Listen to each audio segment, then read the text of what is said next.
India post প্রকাশিত করে দিল হিউজ একটা ভ্যাকেন্সি, যেখানে জিডিএসের আন্ডারে আপনাদের 3টে আলাদা ডিপার্টমেন্টে নিয়োগ করা হচ্ছে এবং এখানে হিউজ একটা ভ্যাকেন্সি বেরিয়ে এসছে, যেমনটা আপনারা অলরেডি থাম্বনেলে দেখেছেন।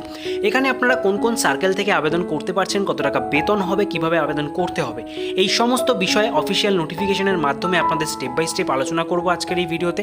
তাই অবশ্যই ভিডিওটিকে স্কিপ না করে দেখবেন। আর যারা চ্যানেল নতুন রয়েছেন, চ্যানেলটিকে এখনই সাবস্ক্রাইব করে রাখুন এই ধরনের নিত্য নতুন জব আপডেট পাওয়ার জন্য। চলুন এবার অফিসিয়াল নোটিফিকেশনে চলে যাব এবং ডিটেলসগুলো একে একে দেখে নেব।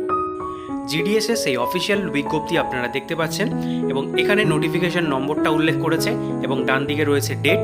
12ই জুলাই বিজ্ঞপ্তিটি অফিসিয়াল ওয়েবসাইটে প্রকাশ করা হয়েছে। জিডিএস অর্থাৎ গ্রামীণ ডাক সেবকের আন্ডারে আপনাদের 3টে আলাদা আলাদা ডিপার্টমেন্টে নিয়োগ করা হবে।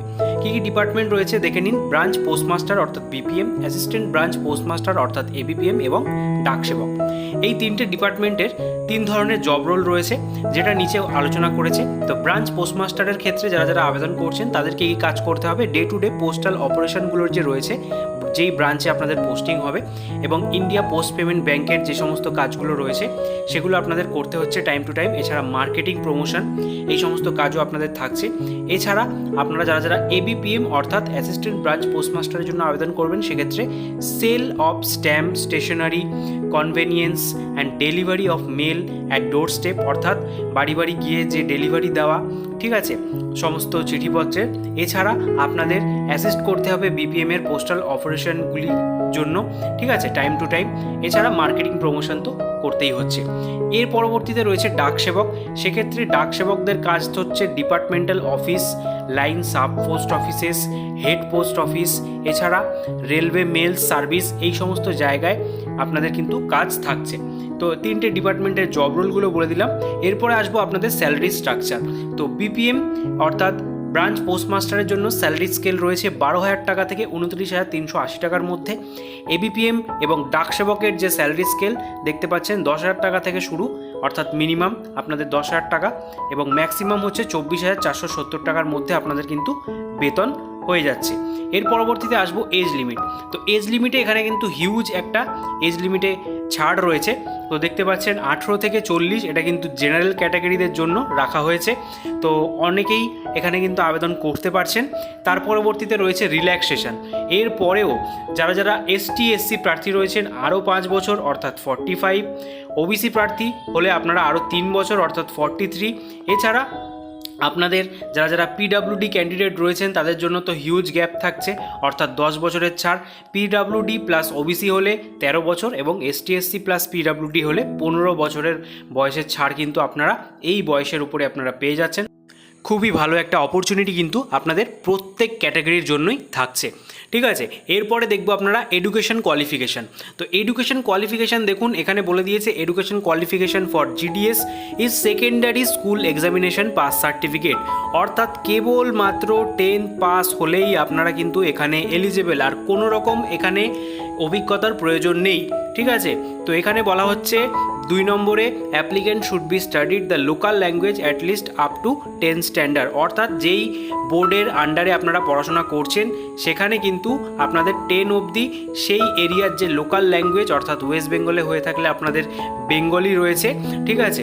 তো এরকমভাবেই আপনারা যেখান থেকে আবেদন করবেন 10 অবধি কিন্তু আপনাদের সেই লোকাল ল্যাঙ্গুয়েজের যে স্কুল রয়েছে বা রেকগনাইজ বোর্ড রয়েছে সেখান থেকে 10 পাস করা বাধ্যতামূলক, ঠিক আছে। আরও কী কী ক্রাইটেরিয়া এখানে বলেছে, আদার কোয়ালিফিকেশনের আন্ডারে knowledge of computer, knowledge of cycling, এই দুটোও কিন্তু চাওয়া হয়েছে। তবে এটা কিন্তু পরবর্তীতে অর্থাৎ জয়েন করার পরেও এটা কিন্তু আপনারা দিতে পারেন। এখন কেবলমাত্র 10 পাস থাকলেই আপনারা প্রত্যেকেই এলিজেবল, ঠিক আছে। এর পরবর্তীতে আপনাদের যে সিলেকশন প্রসিডিওর সেই ডিটেলসটা বলে দিই। তো এখানে সিলেকশন প্রসিডিওর কিন্তু কোনো রকম আপনাদের লিখিত পরীক্ষা হবে না। এখানেও একটা হিউজ আপনাদের জন্য অ্যাডভান্টেজ রয়েছে। যাদের গ্রেড খুবই ভালো মাধ্যমিকে তাদের কিন্তু জব পাওয়ার চান্সেস খুবই হাই, ঠিক আছে। এখানে দেখতে পাচ্ছেন গ্রেডের সেই টেবিলটা দিয়ে দিয়েছে, ঠিক আছে। সেই পয়েন্ট অনুযায়ী আপনারা এখানে গ্রেড অনুযায়ী এখানে কিন্তু মেরিট লিস্ট প্রকাশ করা হবে এবং মেরিট লিস্ট প্রকাশ করা হয়ে গেলেই অফিসিয়াল ওয়েবসাইটে এটা প্রকাশ করা হবে এবং তার পরবর্তীতে আপনাদের কিন্তু ডকুমেন্ট ভেরিফিকেশনের জন্য যেতে হবে। ঠিক আছে, তো ডকুমেন্ট ভেরিফিকেশনের জন্য কী কী ডকুমেন্টস আপনাদের রেডি করে রাখতে হবে সেটা এখানে দিয়ে দিয়েছে। মার্কশিট, ক্লাস 10-এর আইডেন্টিটি প্রুফ, তারপরে রয়েছে কাস্ট সার্টিফিকেট যদি এসটি, এসসি, পিডাব্লিউবিডি হয়ে থাকে, পিডাব্লিউডি অর্থাৎ ইডাব্লিউএস এই সমস্ত হয়ে থাকলে আপনাদের সার্টিফিকেটও লাগছে। ট্রান্সজেন্ডার থাকলে আপনাদের সেখানেও সার্টিফিকেট লাগবে। তারপরে রয়েছে ডেট অফ বার্থের প্রুফ, এছাড়া মেডিকেল সার্টিফিকেট গভর্নমেন্ট হসপিটাল থেকে। এই সমস্ত ডকুমেন্টস নিয়ে কিন্তু আপনাদের ডকুমেন্ট ভেরিফিকেশনটা করিয়ে ফেলতে হবে এবং তারপরেই আপনাদের জয়েনিং হয়ে যাবে। ঠিক আছে, তো খুবই একটা সিম্পল প্রসেস রয়েছে, এখানে কোনো রকম লিখিত বা কোনো রকম ইন্টারভিউ কিন্তু হচ্ছে না। আপনারা দেখতে পাচ্ছেন অ্যানেক্সার 3-র আন্ডারে list of local language for GDS engagement বলে সমস্ত ডিটেলস এখানে দেওয়া রয়েছে, অর্থাৎ কোন কোন সার্কেল থেকে ভ্যাকেন্সি বেরিয়ে এসছে। তো এখানে দেখতে পাচ্ছেন প্রথমে যেরকম রয়েছে অন্ধ্রপ্রদেশ, এখানে স্টেট রয়েছে অন্ধ্রপ্রদেশ অ্যান্ড ইয়ানাম যেখানে তেলেগু ল্যাঙ্গুয়েজ। এরকমভাবেই আসামে কিন্তু যারা যারা বেঙ্গলি জানেন সেক্ষেত্রে যারা যারা আসামের প্রার্থী রয়েছেন তারা এখানে আবেদন করতে পারবেন। এছাড়া বিহার, ছত্তিশগড়, দিল্লি এবং একদম স্ক্রল ডাউন করে নিচের দিকে আসলে আপনারা দেখতে পারবেন 23 নম্বরে রয়েছে আমাদের ওয়েস্ট বেঙ্গল, যেখানে ওয়েস্ট বেঙ্গল, আন্দামান নিকোবর আইল্যান্ড, সিকিম, দার্জিলিং এই সমস্ত ডিভিশন থেকে আপনারা আবেদন করতে পারবেন।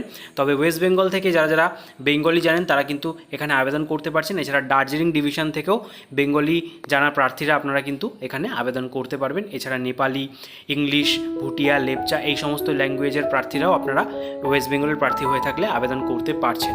ঠিক আছে, এছাড়াও বিভিন্ন স্টেটের থেকে এখানে কিন্তু ভ্যাকেন্সি রয়েছে এবং পাশে আপনারা অবশ্যই যে লোকাল ল্যাঙ্গুয়েজ যেমনটা বললাম এই ল্যাঙ্গুয়েজে যদি আপনাদের সেই জায়গার থেকে বা সেই বোর্ডের আন্ডারে আপনাদের মাধ্যমিক পাস কমপ্লিট হয়ে থাকে সেক্ষেত্রেও আপনারা সেই সমস্ত স্টেটের বা সেই সমস্ত সার্কেলের আন্ডারে আবেদন করতে পারছেন। এবার দেখে নেওয়া যাক আপনাদের আবেদন প্রক্রিয়া।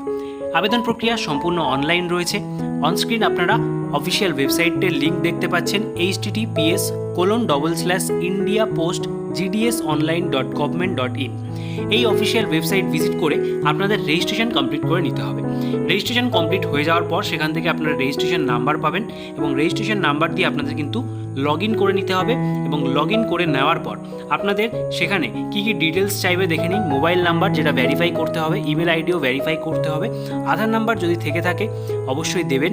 তারপরে রয়েছে information about the board year of passing, অর্থাৎ মাধ্যমিকের সমস্ত ডিটেলস আপনাদের দিতে হবে। তারপরে রয়েছে স্ক্যান ফটো, অর্থাৎ আপনাদের যে ফটোগ্রাফ রয়েছে সেই ফটোগ্রাফটা জেপিএস বা জেপিজি ফরম্যাটে আপনাদের আপলোড করতে হবে। 50 কেবির মধ্যে সাইজ লিমিট রয়েছে। তারপরে রয়েছে সিগনেচার, এটা 20 কেবির মধ্যে আপলোড করে ফেলবেন।